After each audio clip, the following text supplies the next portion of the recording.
Thank you, Madam President.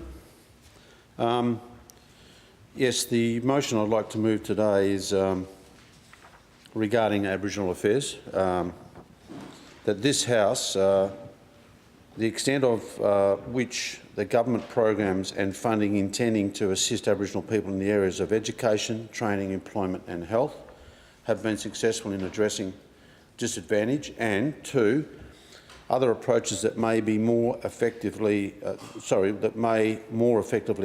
improve outcomes for Aboriginal people in these important areas of public policy and service delivery. To start off with, I just would like to... just before you do, I just need to say that you've moved the motion standing your name, and the question is that the motion be agreed to, and you've got the call. Thank you, Madam President. The whole idea of this motion today is to have a debate in this House. So I'd be very keen to hear from all people and to discuss this issue. One thing that's fairly obvious to me and to my party is that all sides of politics would like to see Indigenous people in this country, and this state in particular, to share in the full life that most of us in this House have been able to share in our time. And unfortunately, it's been a rough old journey, and that we would like to see improvement. And we would, I've just got some suggestions and would like to open up the debate. I think I'd like to start on looking at, I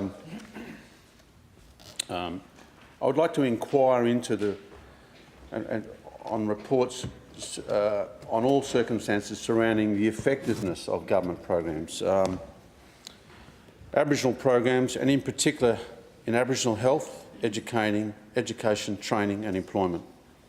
The typical old school program does not work in Aboriginal communities. And there's been a lot of different methods going in and out of Aboriginal communities, remote communities, and even in capital cities. In so many ways it hasn't worked, and one of the reasons why the education programs that are run by government generally haven't worked or had much success is that it doesn't take into effect Aboriginal life and traditions. And so the consulting and the involvement of Aboriginal people in that education program has been left wanting. And if you look at Europe and you designed a program for Sweden, would it work in Spain or would it work in Ukraine? There's a good chance that it may not. There are different peoples, there are different nations, they have different attitudes, they have different customs. Well, Aboriginal people are the same right across Australia. They have those same differences. And I think the one size that fits all has not served us well in the past, or served Aboriginal people well in the past. There are many agencies doing fantastic jobs, and this should not detract from that. What this should do is highlight the current service delivery model and the standards that are not working. I'll give a good example. There are one or two examples here. We have the Children's Charity Network. It's an organisation that gets involved. It has private sponsorship. It gets next to no government support, yet they've been able to do some marvellous things in remote communities and Aboriginal communities in big towns. What they identified is young Aboriginal children, when they go to school, have trouble hearing because of hearing problems that exist in those areas. They've been able to help that situation. They've been getting involved in their health, their education, and it's working. And it's the reports from everyone that are involved in that organisation have been successful. They will be looking for more government funding. There's also organisations, recently I've had a bit of experience with an organisation called the Milpamara Connection. They also identified a weakness in the northern goldfields. Certain towns, young Aboriginal kids were not graduating and they were finishing school virtually, 12, 13 and 14, and kids were not going on and graduating in school. And they put a program together that's really assisted in that area. In most of the case, they are fighting against the government schools because the government schools are putting these kids down as numbers to help with their funding, and yet these kids aren't attending that school. I would like to see more assistance coming to those organisations who have identified a need, who are having success, who have got private funding but very little government funding. I think the answer lies for government programs in partnerships with industry, with companies, with private donors. I really do think that the one-size-fits-all that the government can deliver is not going to be the answer ever for Aboriginal people.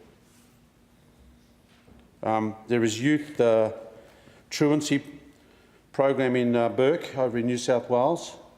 Now this program started because Bourke had a massive problem with incarceration. It's called the Just Reinvest New South Wales, and involves a reinvestment in the town of Bourke. It was up to, I think the figure is somewhere around $4 million was being spent on incarcerating mainly young people and children in that one town every year. And what they decided to do is consult very closely with the community, and they now are reinvesting that $4 million, and those kids aren't going to jail anymore. That money is being reinvested into many programs that are helping with preventative measures, helping kids do better at school, helping people with their health, helping people get training, helping people go into employment, and keeping those kids out of jail. Once again, it was a whole of community approach, and government's not good at that, and we need to allow or work out ways that we can work with industry and private people to work partnerships a lot closer. Now look, the disparity between Aboriginal health and non-Aboriginal health is very clear for all of us to see, and it's increasing in certain areas. There are areas that we've got on top of, but when you look at the gap, we haven't done a good job in that area, and I think that's distressing to all of us. As a person that sits in this parliament, that's something I would like to see, if we could change that gradually over the next few years and turn that disgusting figure around, because it's something we should be all ashamed of as Australians. We have higher rates of drug and alcohol dependency in Aboriginal communities.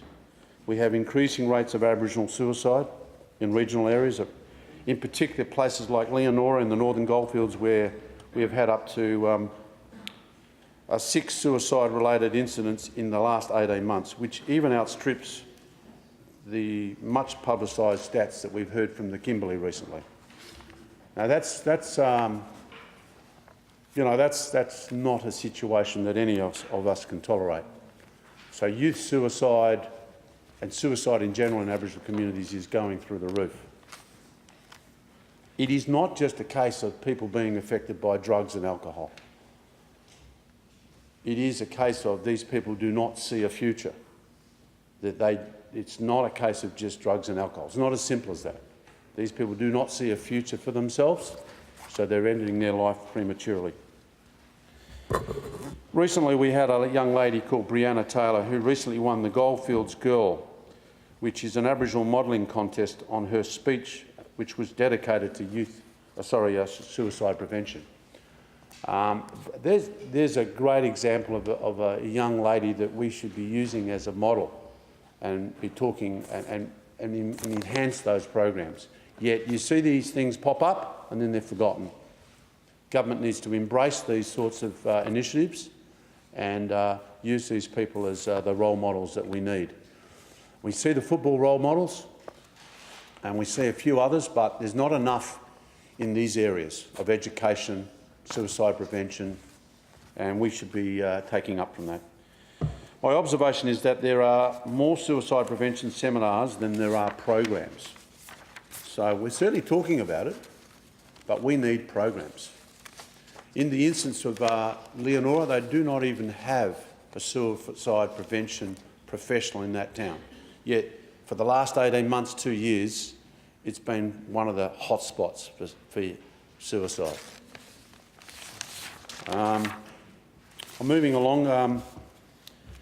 We have appalling rates in adolescents, sexually transmitted diseases, especially within remote areas. I'm really questioning what the respective agencies are doing about it. Sometimes people are too scared to ask the hard questions. That's one thing that One Nation will never be accused of. We're asking those agencies, and we want to see the results. We want to see the results from what they're doing about these problems that exist. We're also seeking a full review of all Aboriginal medical services, including mental health, and I've been listening to the Honourable Alison Zamon talk about mental health recently, and it's a major problem, especially in Indigenous life. And we need to really look into that and see what's actually happening. It's not just good enough to throw money at it. Money is not the answer. It's about having effective programs where we have engaged with each community, one-on-one, face-to-face. That is hard work.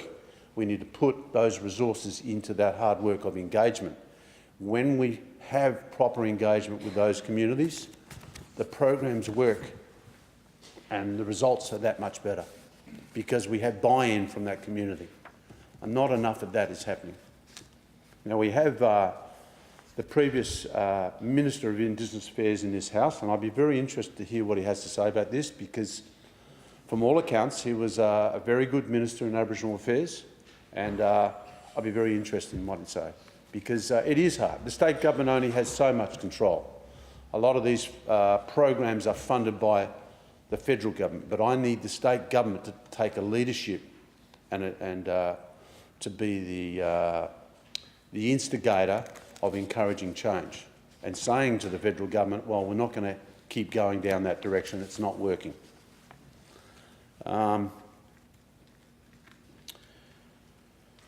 Look, the other area, Aboriginal drug and alcohol services. Obviously, people take to drugs and alcohol and it's usually for a reason, and we need to get behind those reasons and find out more. It is no good putting in resources after the damage is done. We need to get into more preventative programs. Now, there's been a lot of cutbacks from the federal government recently on preventative programs. That's the first mistake. We need to increase those services. We also want to strip directors sitting fees from public funding. Now, I'm talking about directors of Aboriginal groups, directors of certain groups who sometimes have got into a bad habit of holding meetings to get paid because they're short of money. That should not be coming out of the public purse. That is where we get private industry involved in the governance programs, in supporting these organisations. And those fees could still be paid, but they could be... We need to look into that and make sure that, that these people are held accountable. Because when we have, as I mentioned, more talk fests and more meetings and less programs, there's only so much money, and the money needs to be accounted in the right areas. Aboriginal training and employment. And this is something that I've been involved with for the last 20 years. And I've worked for private companies during that time, and I've had a lot to do with the CDP program and all those agencies that receive their funding from the CDP programs. Unfortunately, my experience is they fail at around about 97% of their duties. It is just a ticking box exercise.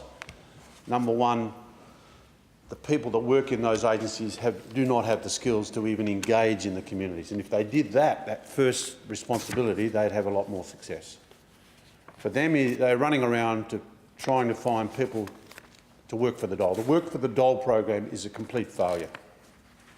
I want people to be responsible for receiving their dole, but the Work for the Dole program has put those agencies under pressure. They spend their whole time running around trying to find work for the dole organisations, and they've forgotten about their initial job. Their main responsibility is to find Aboriginal people work and put them into training programs that result in work, not training for training's sake. And we've all learnt over the years from experience that that won't work.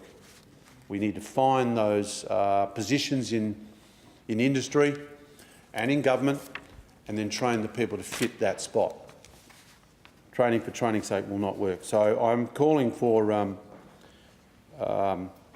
Aboriginal training and employment has to be sustainable and not just a cash grab by those organisations. There's government incentives, and sometimes those organisations are just ticking a box so they can get that availability to that funding.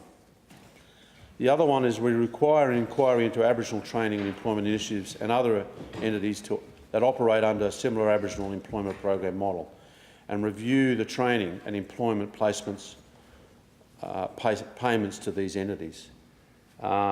Now, my knowledge of this is that they're not working very well and there's a lot of money going missing. And when I talk to the Aboriginal people in those communities and those towns, that's exactly their feeling. They feel like they have no say, that it's a whole bundle of white fellas making a whole bundle of decisions and they have no say, and no wonder it doesn't work.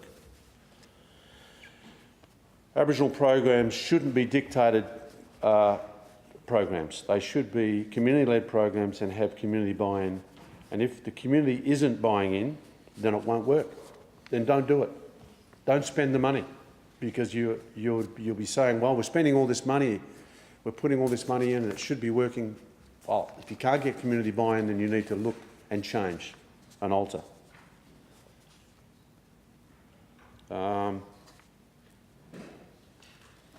We support Aboriginal affairs, however, we seek higher standards and outcomes for Aboriginal affairs. We believe Aboriginal affairs deserves quality services, not sustained initiatives. Now, if I had the opportunity to call for a select committee, I would, but you don't have that in non-government business. But I would ask members in this House to look at how we're going, how much better we could be.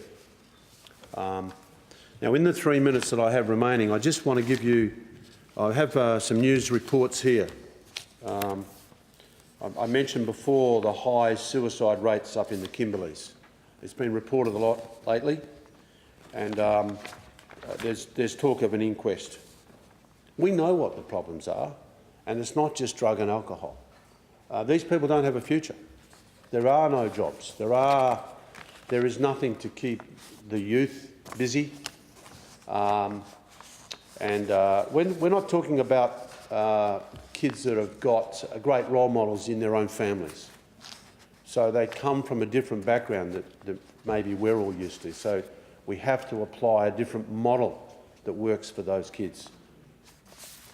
And then, of course, I mentioned Leonora, who don't even have... They used to have a person in their town who was dedicated to youth suicide or suicide, and they were transferred to a town up the road, Laverton, who don't have that many incidents of suicide. How that decision was made, I don't know. When we look at Reinvest in New South Wales, Just Reinvest at Burke, that's been an absolute success story. So there are models out there, and generally they come from either the community or they come from well-meaning business people who have got business interests in certain areas that are speaking to the community, and it seems to me that those programs work successful. And the reason why they work successful is because those people are invested in the community and they're talking to the local people. So what I'm questioning here is the way we do business in Indigenous affairs. Now, I've had a few meetings with the Minister for the Government and the Honourable Ben Wyatt, and he's been very open in discussions. He mentioned when he first took over that role Do we really need an Indigenous Affairs Minister? Seems at the moment we do, but I would like to think that one day we don't have an Indigenous Affairs Minister, that all these programs are based on need and not on the First Australians because of the disparity we currently have. So I encourage all sides of politics here to debate this issue, to try and make change and work closer with industry. And the most important thing is we need to engage with the local community. Remember, they are all different nations, all different people. They have all different ideas. One size to fit all doesn't work. So I thank you.